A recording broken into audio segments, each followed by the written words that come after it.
View from the Gutters, episode 41.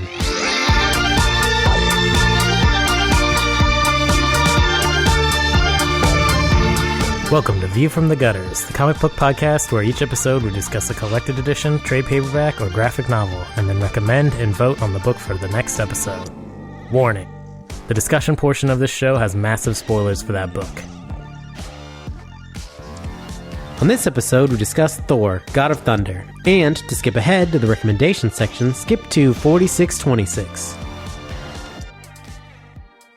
You don't want a click track on this? I don't want to click track. Well, you guys won't hear the click track, but I'll have to hear it for the entire episode, and my brain will explode. All right, welcome to View from the Gutters, episode 41. I'm Andrew Chard. I'm Joe Preddy. I'm Tobiah Panchin. And I'm Cade Reynolds. All right, and this week we are talking about Thor, God of Thunder, books 1 and 2, the God Butcher? Is it God of Thunder? It's God Butcher. Yeah, it's first the God Butcher and then the God God Bomb. Bomb, yeah. And then there's actually an issue 12, the epilogue, which isn't included in the trade, even though it should be. Yeah, and I think we've all read issue 12, maybe? I'm looking at Cade. Not I. Okay. But that's okay. It's just an epilogue, and I think Toby's right. I think it should be definitely on the trade because it's a good wrap up. It's not just a good wrap up, it's the conclusion of the story. There are themes and story elements that are set up that are not really, I don't want to say enacted, but you don't really get the payoff until that epilogue issue. Yeah, and it ties up a lot of I think it ties, good characters that have existed in Thor's universe for a long time. Yeah. And it ties up what Aaron is attempting to do in the first 11 issues. Yeah. I think is why it's more important. I think you definitely get a better feel. Yeah.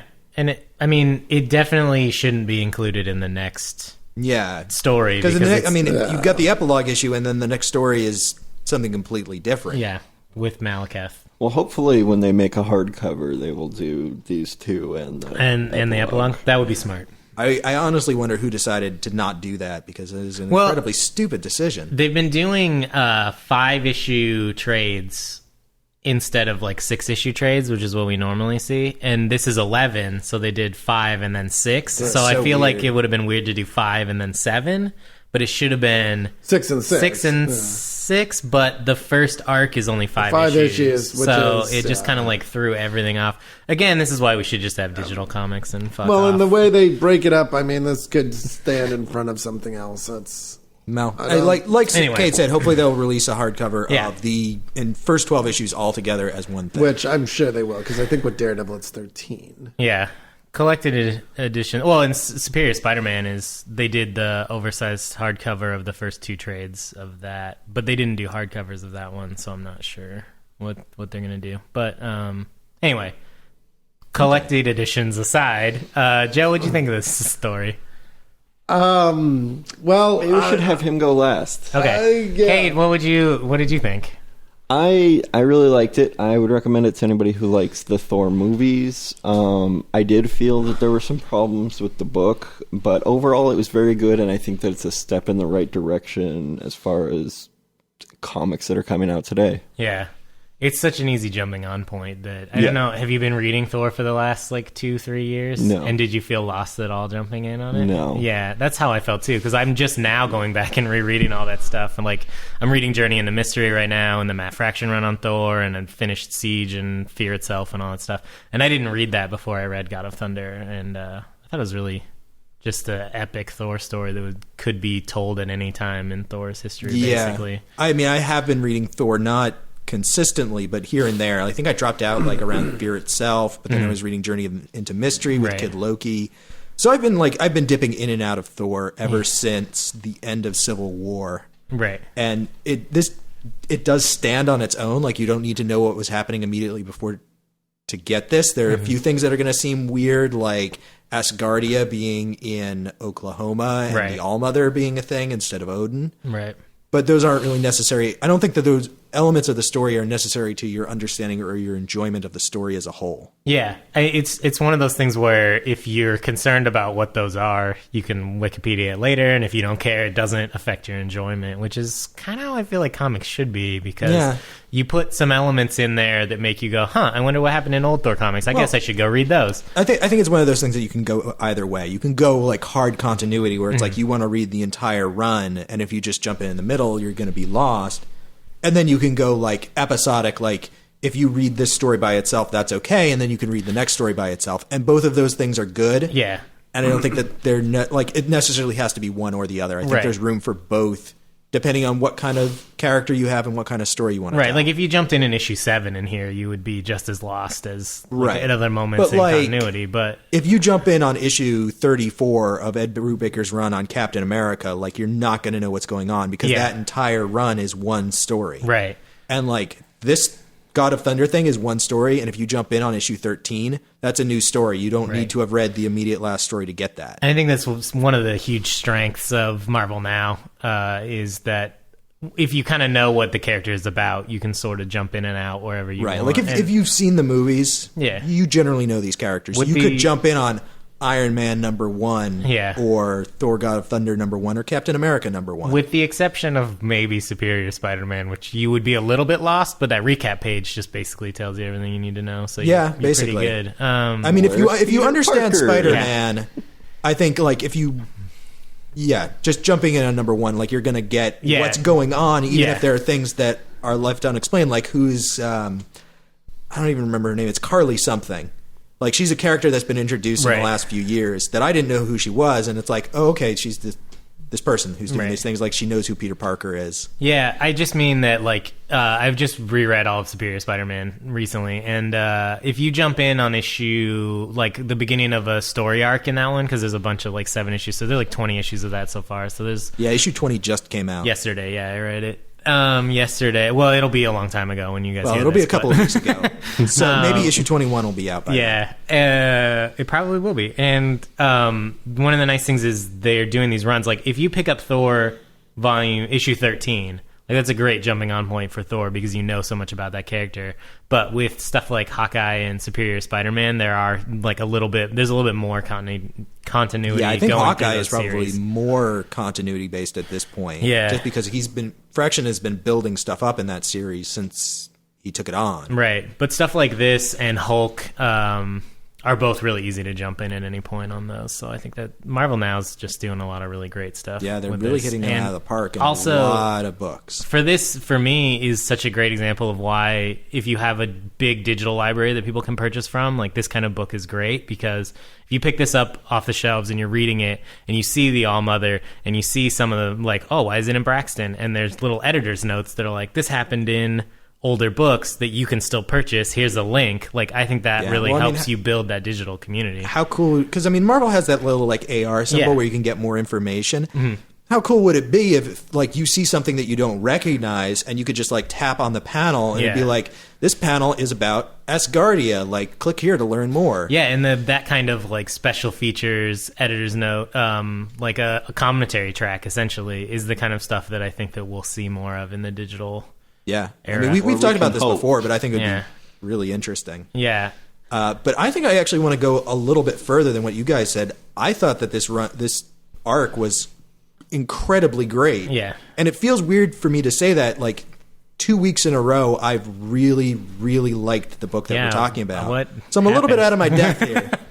But where's the Toby we know and love? The first time that I read it through as it was coming out, I was like, this is good, but it's all spectacle. Yeah. And reading it again, all as one piece, and then talking with Joe about it a few days ago, because he had just finished it for the first time, I realized that there's a lot more character depth going on in this story than I necessarily recognized the first time. There's not necessarily so much in the plot department happening, because, I mean, it's this very simple, like, here's this awesome, powerful foe that Thor has to fight, and he teams up with himself a couple of times, and he does all this stuff, and it's like, okay, that story's fairly obvious and direct, but there's this whole character underlayer that's happening in the story, talking about Thor not as a superhero, but as a god. Yeah. and what is what is the place of gods in the Marvel universe? Yeah. What does it mean to be a god? What does it mean when the gods don't do their job?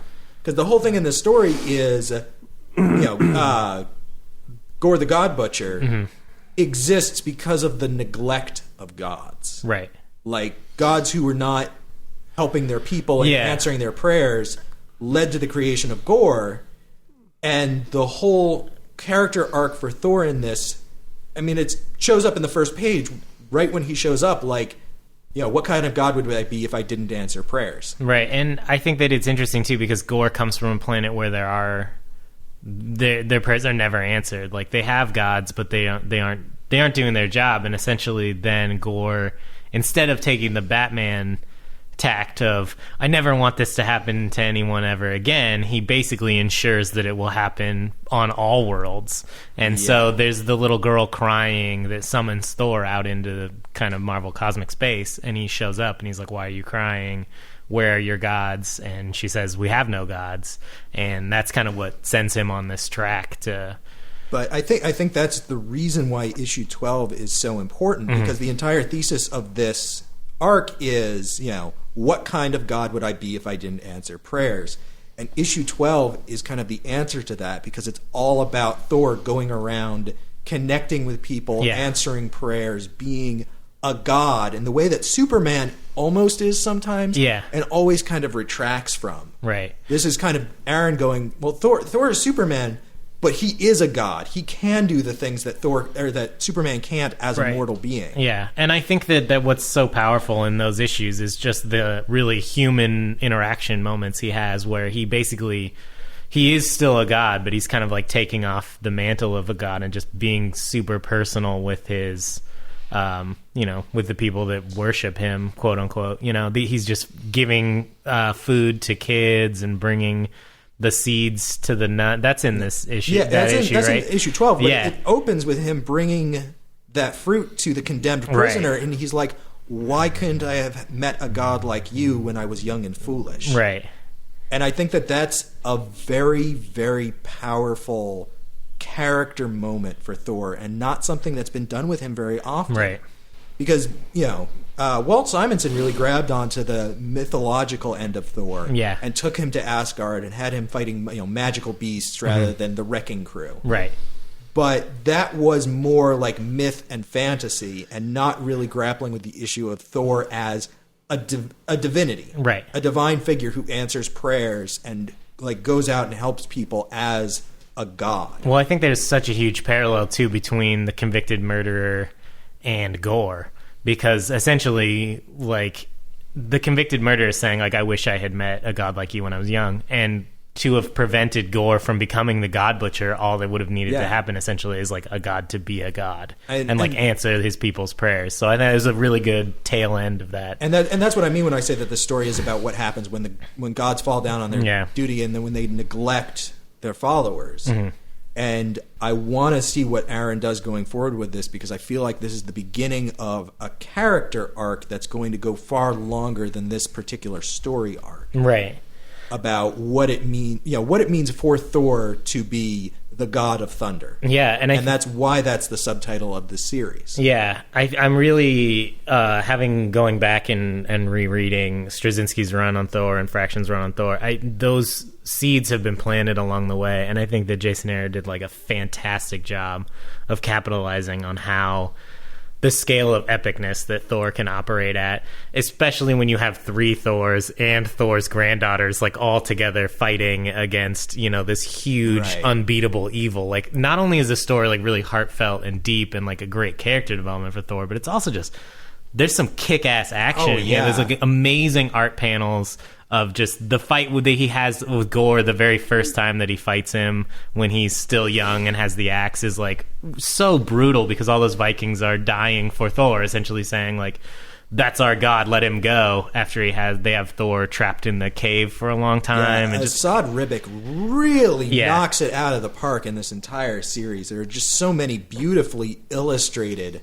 moments. Was I don't remember, but is Esad Ribic the same artist that did Silver Surfer Requiem? Is that? I think he is, yes. Because we talked about that on the he show. might have been, can't actually, remember, but yeah. I feel like I'm pretty sure. I'll double check. if but I he's think not, you're right. I still feel like everything I've ever seen from Esad Ribic is like fantastic. Like he understands how comics work really well, Yeah. and his panel layouts are like really, really interesting, and he has great motion and action. Yeah. I think that his art is fantastic, and it's so jarring when they put that middle issue in the like backstory of the where godbutcher, it's- which is yeah. I'm totally yeah, okay yeah, with yeah. it because I know that it just bought Esad Ribic more time to focus on like kick-ass shit. So I'm okay with it. It is a little jarring, but I think that issue is really interesting. So that actually segues really nicely into what I have to say about this book. Can I throw out one more thing real quick before Sure, we go ahead. I just wanted to say one of those moments I really love is right at the end when they're like, the weapon, like we didn't want to touch it, so old Thor just threw that planet into a black hole. Yeah. It's like, holy shit. Yeah, Thor as the Allfather is intense, and I love that he's been the Allfather for longer than Odin was the Allfather at that point. So he's like super epic. Anyway, go ahead, Joe. So, Tell us why you hate it. I don't. Hate is a strong word. And I've Do been you have sitting misgivings? here- I have misgivings. I do. Actually, today, the part of Tobiah Panchin will be played by me, Joe Preddy. I've been kind of sitting here listening to you guys talk about it, and I've decided what I want to focus on are not the things that didn't work for me, because I don't think that will lead into a productive discussion. There's one thing I want to focus on, and I want to lead into it first by saying that I agree with you about this being a great jumping on point, and I agree with you about everything Marvel Now is doing, and I want to say that I think the best thing about this book is that you could come into this knowing nothing about Thor, and coming out of having this is a great place to start. This is going to give you a nice basis in that, and you can look backwards and kind of fill in what you need to. My problem is that for me, there are two narratives going on in this story, and they never meet up to my satisfaction. I feel like one of them is left dangling, and it has to do very much with Gore as a villain, and the fact that I feel like he's a very good villain for one thing. I don't feel like he's the villain that this story needed. I think if you want to tell a story about Thor coming into like realizing that he has this responsibility, that he is not just a hero, that he is a god, that people count on him, it's like a hero makes a mistake and maybe a building falls down, or maybe, a couple people die, right? He screws up and like worlds die. Whole mythologies die out, right? And I understand that's the story you want to tell. And I think a story like that needs a properly epic villain. And I feel that Gore is a cardboard cutout. I think he would have worked much better as like this. You introduce Gore as he's given in the book as a villain that you're going to toss away at the end of a 6-issue arc and never see again. Or maybe that somebody in 20 years is going to bring back and really beef him up. I read his origin and I'm like, this was not, I don't feel that any real thought. I feel like he's got the same origin as the Punisher. Would you say that he is less a character and more a plot device? Absolutely. And that is my... I understand you sort of, but I think the analogy of him as the Punisher, I think is... Well, I didn't say he's the... Well, I mean, like, his origin is the same as the Punisher, except that the Punisher is like, I will punish villains. And Gore's I will punish gods. But the interesting parallel, I think, is that Punisher essentially says, like, I will punish villains by almost becoming as villainous as they are. And in a way, like, the Punisher still has rules. Like, he still says, like, I won't kill kids, I don't kill innocent absolutely. people. Like, And Gore I'm there does to it. kill that. And Gore, his whole idea is to kill all gods. And in the process, he becomes a god. And I think that's the most interesting part of Gore's narrative, is at the end of the story, his kid is like, you'll win, Dad, you're a god. And that's why Gore has to kill his son, because he like realizes his wife. I'm sorry. Yeah. He realizes like, oh fuck, even at the end of the story, Gore realizes he's made a horrible and the thing mistake, is that he can't stop. I think that moment needs to be a powerful one. But for me, I thought it I was reading like the 3rd issue, and I'm like, how is Gore any different from a god? Well, That's the whole that's the point. whole I point. mean, like, you're it supposed just to be had asking that. I mean, the thing was that there were moments in this book that should have been emotionally compelling that I was not compelled. And I feel like it's all wrapped up in this idea that gore to me needs to have there's this idea that they're trying to nurture in Thor, right? And I feel like gore needs to have a similar idea nurtured in him. And instead of that idea being nurtured, it's just kind of paved over for the sake of brevity, because you need to really give an idea of why he's doing this in this arc. I feel like gore should have been, you could have been doing the same thing and setting this up over, the course of like a couple years and really kind of like expanding on this. Cause, and Toby brought up a point, well, Jason Aaron doesn't know he's going to have that long, Right. but they didn't bring Jason Aaron on to Thor for a year. Well, I don't know. His Wolverine It run was at happens- least 24 issues. It happens, though. You look at Straczynski's run on Thor, and he thought he was going to have the character for a long time, and then Bendis comes along and writes Siege, and he quits because he's like, look, I was trying to tell a story arc here. Absolutely. And Marvel editorial gets in the way. Totally. It happens. So, like, I think that if you're going to tell a story, you can't always bank on getting 30, 40, 50 issues. Yeah, Well, I think it's I- great that you have creator-owned stuff like Transmetropolitan, where Warren Ellis had 60 issues to tell the story that he wants. Yeah. And you've got Invincible, where Kirkman can just take it. He can take as many issues as he wants to do whatever Now- he wants, and nobody's going to stop him because it's his book. But at the beginning, Invincible was on the cusp of being canceled, and he had he talks about he wasn't going to have the spoilers. He wasn't going to have the father character, do the stuff that he does. If you've read Invincible, you know what I'm talking about. Yeah. He wasn't going to have that happen until like issue 30 or 40, like at the end of the second or third year. Yeah. And the editorial was like, yeah, your book's not that good. We're going to probably cancel it. So you should start to wrap up, all the things that you're going to wrap up early. And so in the first 12 issues, stuff happens that he was planning on having way later. And so for that respect, like, I can understand wanting to tell like a brief story. Right, and I can totally respect what you're saying, Joe.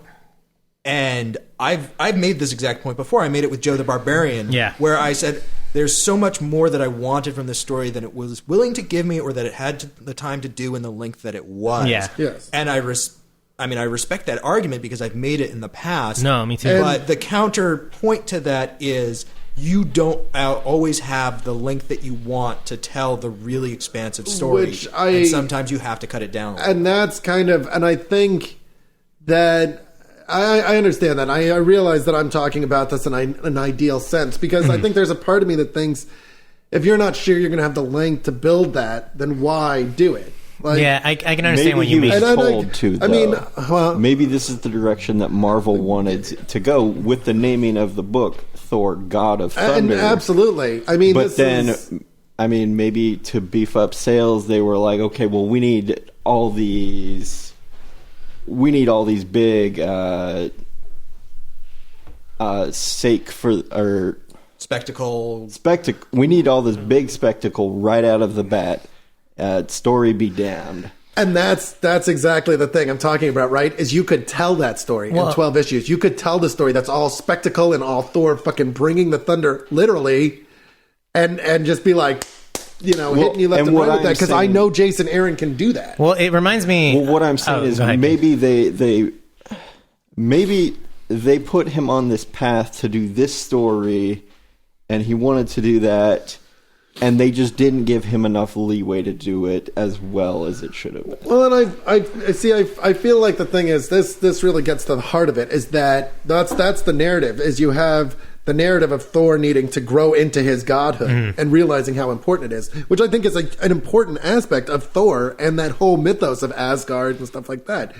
But then you also have the comic book version of the Expendables, right? Where Thor's got his hammer and Thornton, as I've taken to call him, because it's easier, has got the armor to the destroyer, and they're gonna bring the shit, man. They're gonna crush some enemies. I think you get that, though. I think the problem that you're having with the book, and I totally understand where you're coming from, is like the narrative there's a huge narrative about Thor, and then there's this kind of tinier narrative about Gore, and like I feel like if you didn't have the narrative about Gore would not be as compelling a villain. But at the same time, there maybe wasn't enough information about Gore. Yeah, and they give him a push, but I feel like he's kind of supposed to be short-sighted. Like he's a foolish character in a lot of ways. So he is sort of cardboard. But I feel like because he's not given enough time to develop, you don't get and this is exactly what I said. I wanted something there in Gore that I could look at and be like, oh, I see that. I understand that now. I mean, there's not enough emotional impact because you don't care about the character as much. And that's the thing is, I think in every great villain, you can look at them and go, you're really messed up, but I understand this one little part of your thing. I think that's what makes a powerful villain. Yeah. For example, Joker's Killing Joke. Yeah, I mean, there's always this moment where you're like... And I completely respect that argument, and yet... my reading of the book, like I don't feel like it doesn't diminish the story for me at all. Well, I was able. Maybe I would love it more if it had that, but in this instance, it didn't bother me. I think that the Gore's narrative, it had enough impact on me that I was able to empathize with him. Like, look, his people were forsaken by gods. He gets the gift to punish the people that punish his family, and he's going to do it. Like that's. Sure, it's a very simple character, and he's kind of a tropey villain because essentially he is a super comic book villain. Yeah. He's not just going to create a giant bomb to destroy the city. He's going to create a giant bomb to destroy all of time, right? And I think if you had just kind of let the story, and that's kind of where it all falls apart, is that, and that's what I mean by two narratives, right? Mm-hmm. Is that if you wanted to tell this really compelling story about Thor's godhood, then I feel that would have been helped greatly by increasing the amount of thought you put into Gore as a villain so that he wasn't just a tropey cartoon like comic book villain. Yeah. So that he was this really compelling force that Thor was throwing himself against and failing against, and then realizing at the end what it took. That it took this ultimate effort against him. I think that story of Thor overcoming an ultimate evil is achieved in the book. Like maybe not as well as it could have been, but and sometimes sometimes your villains have to be kind of cardboard for the superhero to be like real heroic against. Yeah. Like I look at old John Byrne Superman stuff, and there's a lot of issues where he's just punching robots. Yeah, like the villains have there's nothing really going on with them, but it lets Superman be a hero without having to spend too much time on the villain. And that's kind of what I'm getting at, is that if you could have, Jason Aaron could have told this story as a chapter of a larger story where he's getting at the themes that he digs up in this. Where, like, if this is a thing where, like, he ends up writing this book for 3 or 4 years, and in issue 30, we see Gore come back, and there's this kind of build up to that, and that's where it really pays off. Then okay, that's a thing. But I really doubt we'll ever see Gore come back. We won't, and that's I'm okay with that. It's that I feel like Gore is a hero you throw a character up against so that they can be a hero. I think that's what this book achieved. Thor needed a villain he could throw himself up against to show that he's a god. I guess. And that's kind of the thing, because I feel like the whole message is that he needs to be more than a hero. Right. He needs to come into his own. Well, that's the sacrifice at the end. That whole And one of the things I really enjoyed is the interplay between the different ages of Thor, and how Thornton, like the Allfather, is saying, you don't know shit. Yeah. Like, you need to step up your game because what you're doing is not nearly enough. Right. And I think that's what that Avengers era Thor makes that big sacrifice at the end, and essentially like jumps on the grenade. Yeah, totally. He dies. Right. Yeah, no, and totally. I think that's a heroic god sacrifice. And now that I'm going back and reading some of the older Thor stuff, it's like, man, I just saw this happen like 6 times. But I do feel like that's the Thor being willing to like make godlike sacrifices for his people. But the thing is that I think that moment exists, but it's subtler than you expect. Because it's not, he doesn't become a god by making the ultimate effort or making that final push or doing whatever thing. Like, the moment where he steps up to become a god is in issue 12. I agree. It's all those quiet little moments where he is giving normal people just the little push that they need to make it through their day, to be better people, to make the world a better place. And while I agree that definitely fleshes out what Jason Aaron is trying to do in that arc, it kind of, I think it puts in stark relief the problems I had with it. And I mean, like, I don't want this to seem like I'm making a big deal of this. I don't feel like I by no means hate this book. Mm-hmm. And I would by no means I would never ever tell somebody, oh no, don't read that, that's awful. Mm-hmm. I've read far, far worse things. I've read far worse, like, mainstream things. Oh, yeah. I just, this is... New 52. But, I mean, right? Well, I guess my that's question... low-hanging fruit. Yeah, I think, my question to you, I guess, is if I were to give somebody, like, where do you start with Thor? I think this is a really solid spot. I think this is a great place, absolutely. But if I was to say, like, here are some of the best Thor books, do you rank this above Walter Simonson's Thor? No, you don't? Okay, I don't know if I do, and that's what I'm battling with, because it's such a strong run, and it's such a great Thor story that I want to rank this highly. I think it's coming at Thor from a very different direction, and I really can't judge it against Simonson's run, because Simonson's run was so definitional.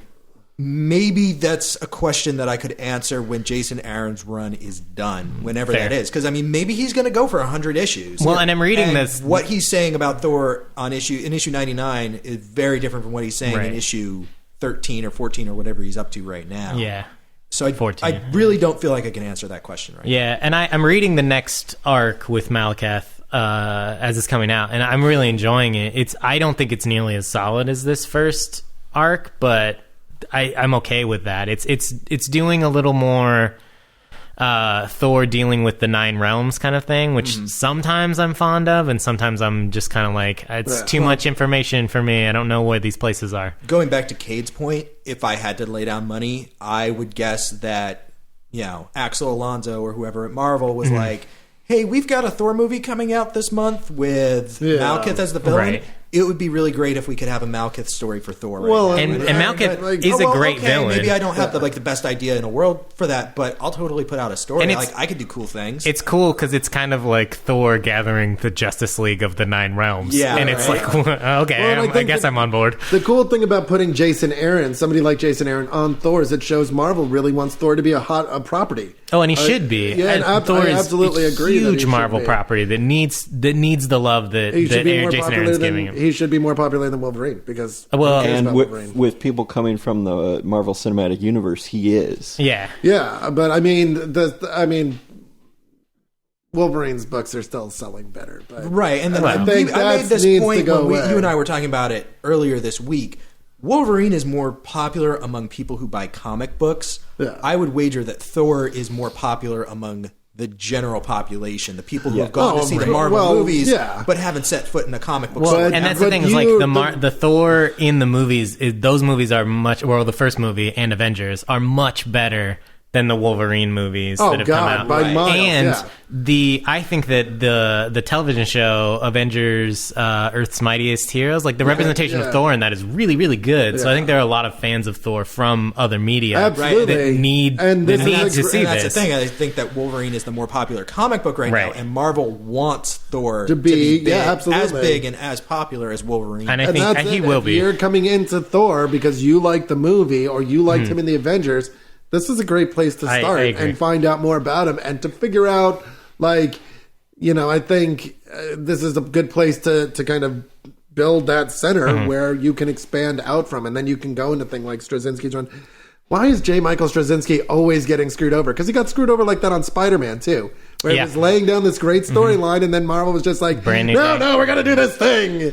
I feel bad for him because he's a great writer. He was trying to do the same kind of thing in Babylon 5, where he was trying to lay down a 5-year story arc, and it got totally fucked up. Right. And then he had to make it shorter, but then he got the other season, so he had to fill it out. Yeah. And I just think that his long form style of storytelling works best when he's working on his own stuff, and he doesn't have to worry about what's editorial going to ask me to do? Am I going to have to step off this book? Even Rising Stars felt like it had problems like that because he has this huge overarching whatever, and then the payoff is kind of mired by... It took forever for that last... I feel like it was really mired by editorial, even that, and we don't know that much about it. But Straczynski did get a huge run on Spider-Man. He did, and it was a great run. And you should go back and read it if you like Spider-Man. Yeah, no, really... I think it really bases the comic back on... That is actually where I jumped on with Spider-Man. Yeah, it was me too. A great place too. Yeah, it's where I jumped back on. And I totally didn't realize until I started reading Superior Spider-Man that Dan Slott has been writing Spider-Man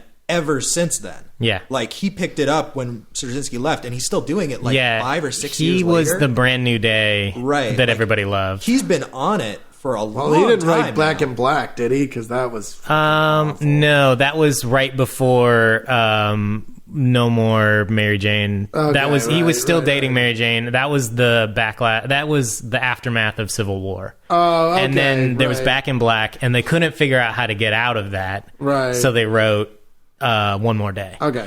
I thought that Back in Black had really interesting ideas, and I wish that it had been pulled off better. Dude, because I would have loved to see like an underground Spider-Man, like running from the law, but still being a hero, kind of like Bruce Banner in the Incredible Hulk Yeah, TV show. right. Like I think that would have been cool. Well, I mean, but we'll see what happens There- when Superior Spider-Man finally wraps up. Yeah. Because if you've been reading that, Otto Octavius has been doing terrible things with Peter Parker's life. fucking awesome things. Yeah. I'm loving that book to no end. I read 10 issues of it yesterday because I had finished the second trade and was like, I should catch up. It's so good. Spider-Man having minions. It's like I can't. I was so excited when he calls up and orders minions on the phone. I need to read it because it just when I So heard good. that Doc Ock had basically killed off Peter Parker and was running around as Spider-Man, I was like, didn't Craven already do that? Yeah. And he did do it. Right. And it was Well, no, amazing. it's a It's like- specific reference to that because Yeah. there's a line that Craven has when he like bricks Peter up in the wall or whatever it is. Oh, when he captures buries him. it. Yeah. And he's like, I will prove myself to be the superior Spider-Man. Right. Yeah. Yeah. It's Like, definitely so this reference is to that. very This is a definitely definitely- not exactly an homage to that, but it's like picking up on those themes and doing it in a different way. And Which, Dan and Slott that's, I think is that's a really hard act to follow because that's my hands down favorite Spider-Man. And you know story. what? I'm not gonna lie. I prefer it to Craven's Last Hunt, and I Really? like Craven's Last Hunt. I Oh, just think I that mean, what's yeah. going on right now, Craven's Last Hunt is contained. Yeah. And this is a serialized run, so they are very different. Toby told me he was going to read it, and I know Toby. Toby has this great story about when he was a kid and he got injured. You were playing soccer. You've told me this Toby's story. looking at Joe like this You never were a happened. kid and you were playing soccer and you got like hit really hard or something. In the head, and you don't remember anything. What were you doing? I was at this day camp that they had at the park in the local town where I lived. That's the dog under our table. If you heard that, sorry. And like it was the little kids group on Mondays and Wednesdays and the big kid group on Tuesdays and Thursdays, and then Friday it was everybody, and they would always do a theme. So sometimes it was like cowboys and Indians, and other times it was like Jedi versus Sith. Like they would always have like a theme, and there would be like box mazes and stuff, and it was a lot of fun. And there was one day where the theme was superheroes. And we were playing some kind of kickball game just out in a field, like kicking That's the ball. what it was. That's and what it I was. was running to kick. It wasn't actually soccer, Right. but I was running to go grab the ball and pick it up. And so, like, I ran up and I kind of stopped in front of it. And this kid I was like maybe 8 at that point, and this kid who was like 12 came running as fast as he could, and he went to kick the ball away from me so that I couldn't pick it up. And he kicked it right into my face. And I blacked out, like I went unconscious. And when I came to, Spider-Man was cradling me in his arms, like carrying me off the field. And I mean, I don't know if I was a Spider-Man fan before that because I was pretty young, but I was definitely a Spider-Man fan after that. Yeah, that's a great story. He That told is me a that great story, story. and I was like, wow, no, that totally makes sense. So when he said he was going to read The Superior Spider-Man, I was like, uh-oh. And I prepared myself for the inevitable barrage of negativity that would come from him. And he was like, I like this. And I was kind of like, what universe? Or did you fall asleep and a pod person got you? Toby's been having great luck with comics lately. He really has Good. been. In all honesty, like I had stopped reading Marvel almost completely and started reading DC for the first time back in like 2006, 2007. And then the New 52 happened, and I was like, well, fuck, I guess I'm not going to read any superhero comics. And then Marvel Now happened, and it's like, wow, Marvel is putting out the best books they've been doing in like 10 years. Oh, totally agree. And it's not just like one or two, it's almost all of them. Yeah, I've been trying to catch up on everything Marvel, and it's so good. I mean, the moral here is Marvel, keep doing what you're doing, and you know, like, and DC, start doing what Marvel's doing. Actually, if we're done talking about God of Thunder, I want to talk about something that DC did right. Well, I just want to say as Which- my final yeah. thing, like, I can't imagine DC doing a book like Thor: God of Thunder because it's so different from your traditional, like, Right. this is a superhero comic book. Yeah. And Marvel is doing a lot of books like that, where they're changing things up Well, and doing them yeah. differently than they've been done traditionally. and it's really, really working for them. And they've got a lot of artists and writers who are doing interesting things, and editorial is working with them to do those interesting things. Yeah. And the shitty thing about DC is that when this whole thing started, they easily had the talent to do that. Yeah. And the whole, we're going to bring comics to a new audience. We want to appeal to all kinds of new people. And it was like, no, clearly you don't. Clearly you only want to appeal to the same people and only people you've been appealing for the last 15 years. Because... Hello. They should what they should do is they should take the New 52 and keep going with it up. almost as if it was an Ultimate Comics line, but then bring back the original universe running parallel to it. Yeah, I think that would have been interesting to see, when they did the New 52, yeah, if it had been a parallel thing, their digital, that could have been their digital line or something. But I don't know if we're done. Yeah, is there anything else you guys wanted to add? No, I'm good. Read it. Make your own. I don't read. I comics. definitely recommend it. Enjoy the one-liners. There were a lot of them. There were a few great moments. There were a few moments that fell flat for me, but there were a few moments that I was kind of like. Also, I can't believe how fucking epic that story is sometimes when it's just the giant punching and crazy cosmic shit. It just works on so many levels for me. I almost fell off of Joe's couch laughing at the I'm having impure thoughts about my grandfather thing. It's so good. All right. So, DC announced today, which will have been 2 or 3 weeks ago by the time you hear this, that they're doing a new line of digital comics that Cade was talking about on the very last episode, that they should do more TV-related comic books to get fans of television and stuff into comic books. You might not know, but the most popular book that's selling at DC right now is their digital comic, Injustice: Gods Among Us. That's their best-selling book. Theoretically, because they're not releasing. They're not releasing their numbers, but they are announcing that it is one of their best-selling books. The only way they could still be making it because I watched the storyline from that game the other day, and it is fucking awful. My reasoning for why it is the best-selling comic is the game tie-in. Well, no, it's all of my arguments for why digital comics work is because it's reaching a wider audience than comic book stores, and it's $1. Yeah. It's everything that we've wanted about digital comics. So from that, they're taking that and they're doing a TV tie-in for the show The Vampire Diaries, which I don't really know anything about. I don't know anything. But I know that it is a show that is popular. I know that's a show that exists, and my understanding was that it was vaguely like Twilight. It's on ABC Family, isn't it? Well, it's basically like young vampire romance TV show. I think it's like Charmed with Twilight, vampires. but not quite as extreme as True Blood, but there's I don't know. Yeah. It's vampires. I see it on Tumblr all the time. I have no idea what it is. It's a show to bilk money out of teenagers. Well, people apparently really enjoy it. And so they're doing a new digital release Vampire Diaries comic that is going to be 99 cents. And I think it's monthly and maybe bi-month, twice a month. Bi-weekly. And I just think that it's such a smart move for DC. It's I haven't been able to say that for a really long time, and it felt good to read DC news and be like, oh, that's really smart. Again, what we talk about all the time is that we need the 99-cent price point. We need them to write things we actually want to read. Well, that too, but the 99-cent price point is something that we've been telling all comic book companies that we want, and it worked with Injustice: Gods Among Us really well. And so one of the reasons they're not releasing their numbers on that is so that they don't have to lower the price on all their other books, I'm sure. But they are listening and they are doing more pop culture stuff at 99 cents. And maybe the future for DC isn't in superhero books anymore. And I don't know that that's such a bad thing because we've talked about the opposite of a bad thing. Yeah, the fact that sometimes that comic books are so synonymous with superheroes is what's driving a lot of people away from comic books that would really enjoy it. So I think this is a smart move on a lot of levels. This is kind of similar to when a while ago at Wildstorm, DC's best-selling book was Gears of War for a long time because it was a game tie-in, because it was available at more than just comic book stores. They would sell it at GameStop and stuff. So I think they're kind of learning. The City of Heroes comic did that as well. Yeah. And it was pretty good seller when I worked at a comic it's shop. reaching a wider audience. Exactly. But I think you got to get to people that are outside the comic book stores. That's like the next step in comics. And so I think DC's doing a smart thing there. It's not a book that I'm going to read. It's not a book that I'm particularly excited about. But if you like the Vampire Diaries or any, TV show tie-ins for DC, it's $1. Like, pick it up. That's such a low price I point. might actually just buy it just to support that system they're doing. And that's not a bad idea. It's $1 and it's on Comixology. You can get it on your iPad and you can get it a lot of places. So I think it's smart. Who knows? I forget who's...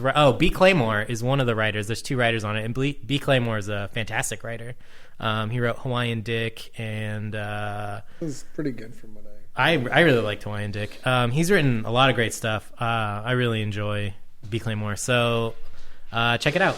Even if you don't love vampires, it might be something. Well, I think the important thing is that if that's something you're into, then that's cool. Yeah. But once voting with your dollar is what's important. And if you don't like what's going on, then I hope that it's successful, if only because it will encourage DC to do more things like that. Yeah, I think that they'll try to do more. It will come out in print they're eventually, going to but do. it's digital first. They just announced they're moving from New York to LA, and that implies to me something that is, it's what you. Well, they've had some of their operations in LA for a long time, right? And this is them consolidating their Well, operations. and again, they are owned by Warner Brothers, and Warner Brothers is headquartered in LA, as far as I know. So that kind of makes me wonder what's. I think that speaks to the mindset of DC Comics right now, which, if you look at the New 52, is very LA. It's very empty and not very good. Mandarin collars. I hate LA, by the way. I don't know. I don't know. No, I lived in Southern California for 10 years, and I hate Southern California, and I hate LA especially. All right, let's just make everybody mad. Fuck, do you want to hate anywhere Bring else? it. Wow. Bring it. Bring it. So you can reach Joe at viewfromthegutters.com. Please direct all your hate mail there. Do it. I'll tell you how you're wrong. I have no problem. Joe would love to argue with you. Oh, If you send enough of it, maybe he'll just make a blog post of all of the best of the hate mail he's got. Actually, just send us mail. I'd love to read some. Just talk to us, please. God, just talk to us. Send Joe hate mail. And so I thought that was a cool DC thing. But moving on, we should probably get to recommendations. Yeah, let's do it out. Who wants to start? I'll go ahead and start. All right. No. So I was going through my bookshelf looking at stuff, and as has happened to me more than once before, I recognized a name that I didn't previously recognize on something that I've owned for a while. Mm-hmm. So this week I have brought Loaded Bible, Book 1, The Jesus versus Vampires Gospels.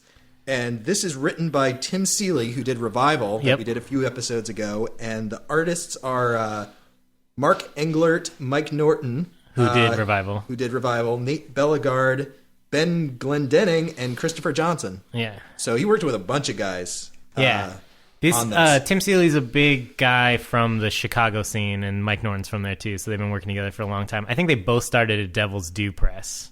That could way be. back, working on G.I. Joe or something like that. Publishing, what? This DDP. This is a comic that I bought purely on speculation years ago. Mm-hmm.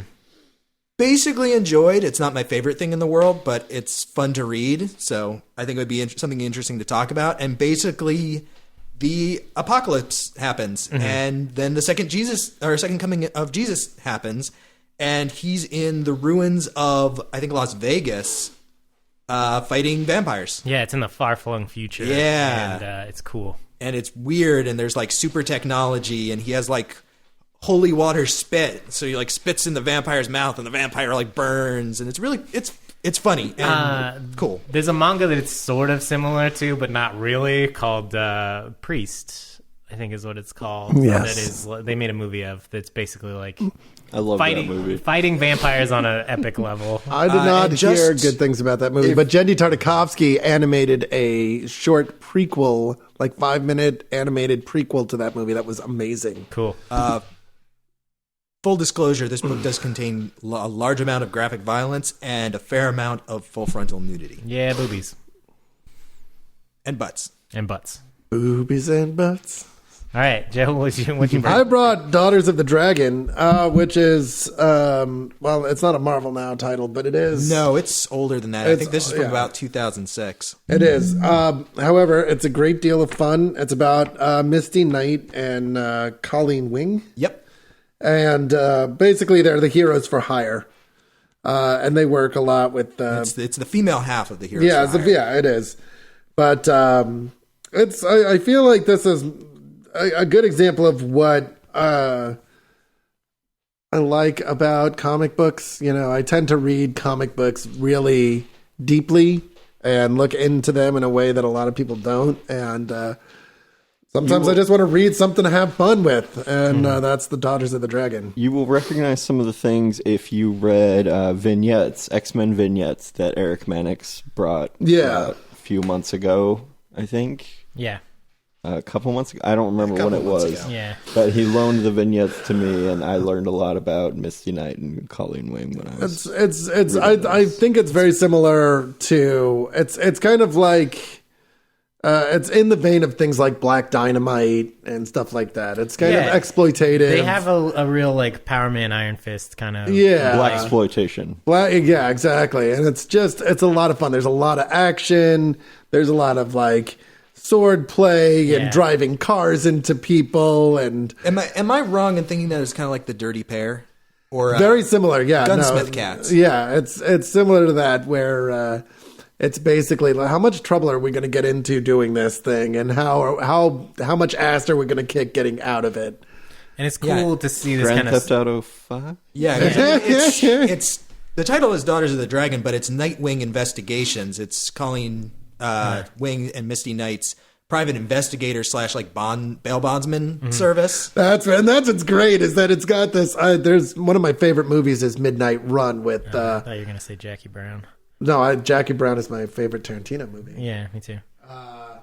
But it opens with the rhino skipping out on his bail, and so they're like chasing him down. Yeah, and it's like that's what I was gonna say. Is it's got this like very classic genre, but it's set in the Marvel universe. So you get to see like that genre, kind of genre bent with superheroes. Absolutely, and it's fun. And it's a lot of fun, and I think it's like I said, it's something I pick up when I just want to enjoy myself and have a lot of fun with it. And it's one of the few books I own in single issues, although that's not entirely due to planning. Yeah, I don't know if that's worth bragging about because, we all know how much fun it is to move boxes of single issues. Stuff around, yeah, right? But yeah, so Daughters of the Dragon, it's a lot of fun. All right, what did you bring, Chard? Well, last episode I brought Superior Spider-Man, and one of the things I talked about on there was how great it was to see an author get the chance to tell a story. And even though the fans complained about it a lot, Marvel had the balls to just let him run with it, and Dan Slott's doing a great job on that. What I have this week is the inverse of that, which is when DC tried to relaunch a character and cut the series horribly short. And what I'm talking about is Flash Fastest Man Alive, which falls right after Infinite Crisis. Is this the Bart Allen series? It's the Bart Allen series. Oh my god! The series, what I feel about that series is it had a lot of potential, and something that DC does really, really well is take a legacy character and pass the mantle of that character on to the next person, and it worked fantastically well in Crisis on Infinite Earths when Wally takes the mantle from Bart, and it. As we've talked about in previous episodes, Joe's a huge fan of Wally West, but it took a long time for Wally to go from dickhead to really interesting character. And I think what would have been really, really fascinating to see was Bart go from guy who doesn't know what he's doing, doesn't know why. They aged him up a little bit in that series. They aged him like 4 years or something. Yeah. So he's an adult and not Impulse Kid Flash anymore. But he's coming off the back of basically all of his friends in the Teen Titans, which is a great run by Jeff Johns. Maybe a long run candidate at some point. That Teen Titans run that Jeff Johns did. It's on the back of all of those characters essentially having horrible shit happen to them in Infinite Crisis. Mm-hmm. And so Bart is now kind of taking over the mantle of the Flash because Wally's not around anymore.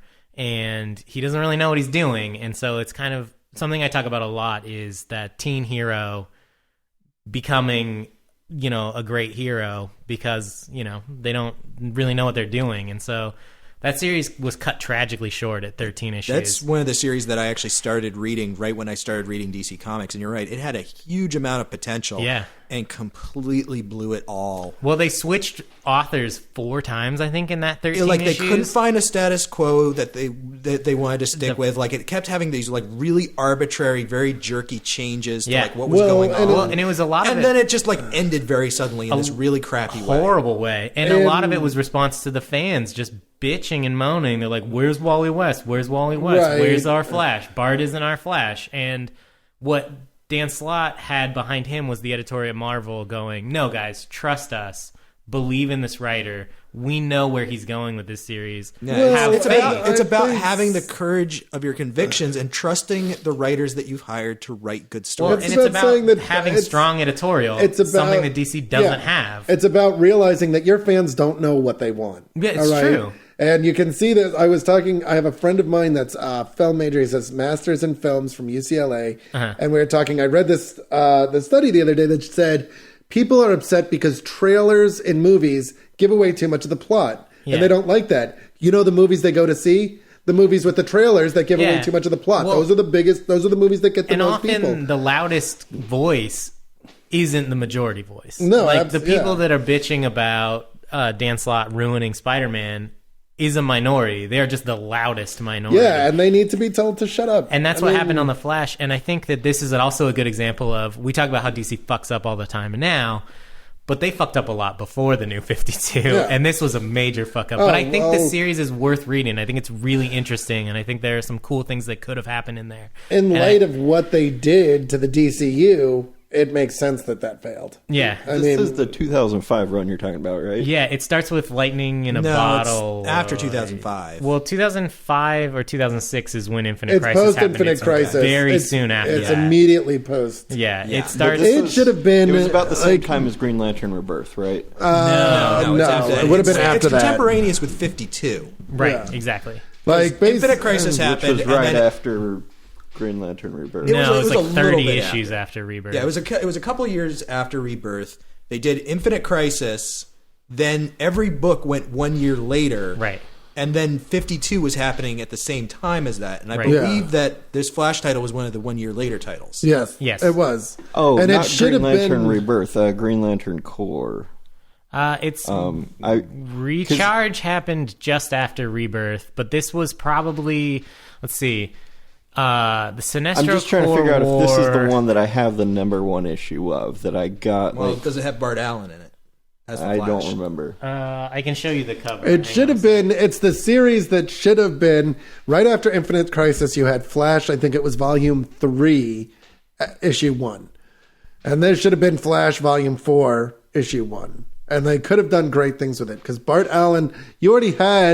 You had the Impulse series by Mark Waid, which is great. Yeah, what's the date on that? You already Underneath the had number this 1. great mythology already laid 2006. down. Okay. Yeah, this says August 2006 on the first issue. Yeah, you already had this great mythology laid down for Bart. All you had to do is explore that.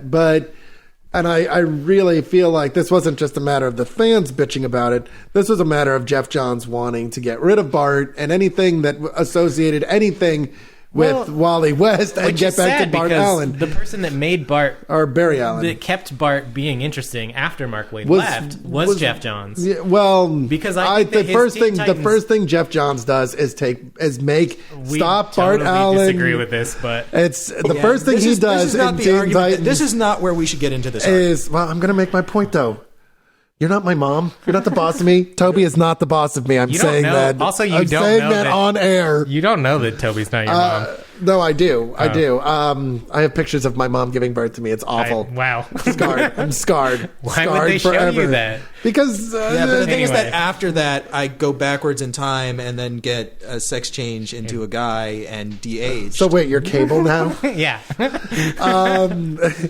The first thing Jeff Johns does in Teen Titans is two things. And they're both things that he had wanted since he was a kid. And we have this letter that was just published on Comics. Somebody just published a it letter wasn't of Comics him. Alliance. It was one of these websites which actually found a very, very old fan letter from a young Jeff Johns writing into Superboy when he was was like issue 26. So yeah, it was like 93, 94. Like right after the whole Death of Superman thing, when Superboy was first a character, where he's like, I think I figured it out. Superboy is a clone of Lex Luthor. And the editor's like, no, that's not the first thing he does is he makes Superboy a clone of Lex Luthor, and then he takes Bart Allen and makes him Kid Flash, which is a Silver Age identity. It's a Silver Age identity. Yeah, and there hasn't been a Kid Flash since Crisis on Infinite Earths. And so, but while I do like that, was Kid Flash first. That still existed in mainstream continuity, even though it was Wally West was Kid Flash. No, yeah, totally. Yeah. Well, that's my thing, though, is that you can see right away where Jeff Johns, in light of what's going on with the New 52, you can see right away where Jeff Johns wanted to take that. Well, and you and I really disagree about whether he should be Kid Flash or not, because in my mind, it's fulfilling that legacy thing that DC does really well, and in your mind, it's like sullying a character that you really like. And so I think there's two sides to that argument, and they both have good points, but they're totally unresolvable because they are, especially in the short amount of time we have here. It's just like, whether you thought about it as like, oh, I wish he had stayed Impulse, or oh, it's cool that he's filling Wally West's shoes, and eventually he will fill the Flash's shoes, which is what he should have done in Fastest Man Alive, and then they took a big pile of shit on it. But I think it's a comic worth talking about. This is why I wanted to recommend it. I agree. I think that a lot of it is still a fun read. It is still good superhero stories, and Jay Garrick's in it, and Wally West makes appearances in flashbacks, I think. I don't know. Somehow he's We in need it more Max still. Mercury is really the only thing the story is missing. Oh, yeah. And I think it was just a cool Flash thing. And Joe and I both love the Flash. So it's something that could have been cool. And then, that happened. And then the New 52 happened. And it happened before Barry died. It happened before Barry came back in Flashpoint, too. Yeah, no, it totally did. Well, Flashpoint was he came back in Blackest Night or whatever. Yeah, but Flashpoint was Flashpoint was irritating for me as a Flash fan. So everything is irritating for me. So what did you bring, Cade? Okay, well, I brought a book that came out right after the one that Chard did, because I realized that if that is the issue number 1, which I have, which I'm pretty sure it is. Then I got out of comics in August 2006. Which was a good time to abandon yeah, it's not a bad time to jump out. And so the book I brought is the JLA book that came out shortly after I left, which is Justice League of America, The Tornado's Path, written by Brad Meltzer and Ed Benes. Which is the creative team from Identity Crisis, which we've talked about. Which was amazing. Well, what Rags Morales did. Oh, maybe he did the art. I'm sorry. My bad. But I love Brad Meltzer. I have some of his novels as well. Yeah. One of which Joe has been borrowing for the last 4 months. I totally forgot I had. And so this is basically a getting the band back together kind of book with the Justice League, trying to figure out who's still around, who wants to join, and Arsenal / Red Arrow is in it, who's one of my favorites. Some Eisner-nominated issues in this run. I can't remember if they're in this trade or later trades, but Brad Meltzer, his plan was to write comics for a year and then write novels for a year and then write comics he was going to go back and forth. And so I can't remember who takes over. It's Dwayne McDuffie. Yeah, and they do some interesting stuff with the run, too. So this run, I felt like was set up similarly to the way that Grant Morrison's run was set up, where it's like we've had kind of an alternate Justice League for a while. Let's get back to basics. And I think that this was meant to be like a cool jumping on point for people. Yeah, and I think because this comes right on the heels of them disbanding the Justice League altogether. Yeah, which happened because came on the heels of them kicking Batman out because Identity Crisis. So in some ways too, this is Meltzer going, sorry, I broke the Justice League. Let me put it back together again. Well, but the stuff happening in Identity Crisis was happening because of stuff that had been happening in stuff that Mark Waid had done in JLA, like Tower of Babel and a bunch of other stuff when it started to crack. But Meltzer just took it to another level, which really, there's 2 more Justice League trades after Identity Crisis, and they're both essentially like, hey, the Justice League is falling apart. Yeah, 2 whole trades. So Meltzer also had a run on the Green Arrow book right after Kevin Smith had it. Yeah. In which he kind of propped up Arsenal as a character. Well, it would have been after Winnick had it. Yeah, it was No, this was before Winnick. before Winnick. It was like right after Archer's Quest, or was it? It It was had to have been Archer's Archer's Quest. Quest. So it was because Yeah. Kevin Smith wrote Quiver. And then it was Yeah. Archer's Yeah. Quest. Kevin Smith wrote 2 books, and then the third trade is actually supposed to be the 4th trade. That's Judd Winnick's start, and then the 4th trade is Brad Meltzer's, which actually came before Winnick's. They just published it. Thanks, after. DC. So it's really Good job. confusing if you look at the trades, because Nailed it. it'll go Kevin Smith, Judd Winnick, Brad Meltzer, and then Judd Winnick for a while. Right, right. But no, Brad Meltzer really likes the character, and he's one of my favorites. And so when he was in this book, I was like, fuck yeah. Meltzer's a big fan of the DC of DC Comics and old school comics too. So there's a lot of like kind of a vintage feel to some of the stuff that he writes. Yeah. Which is cool. So, Yeah. all right, Cade, what do you want to read? I don't know. Can I be the tiebreaker again? I'll Sure. go first. You can be the tiebreaker. I'm going to vote for Daughters of the Dragon. All right, Joe. I will. Oh, God. I'm going to vote for Flash. All right.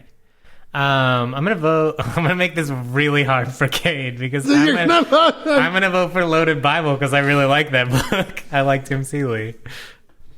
I'm not helping you at all. I'm sorry. No, I actually wanted to vote for Loaded Bible. All right. So I guess that's what we're going to read. All right.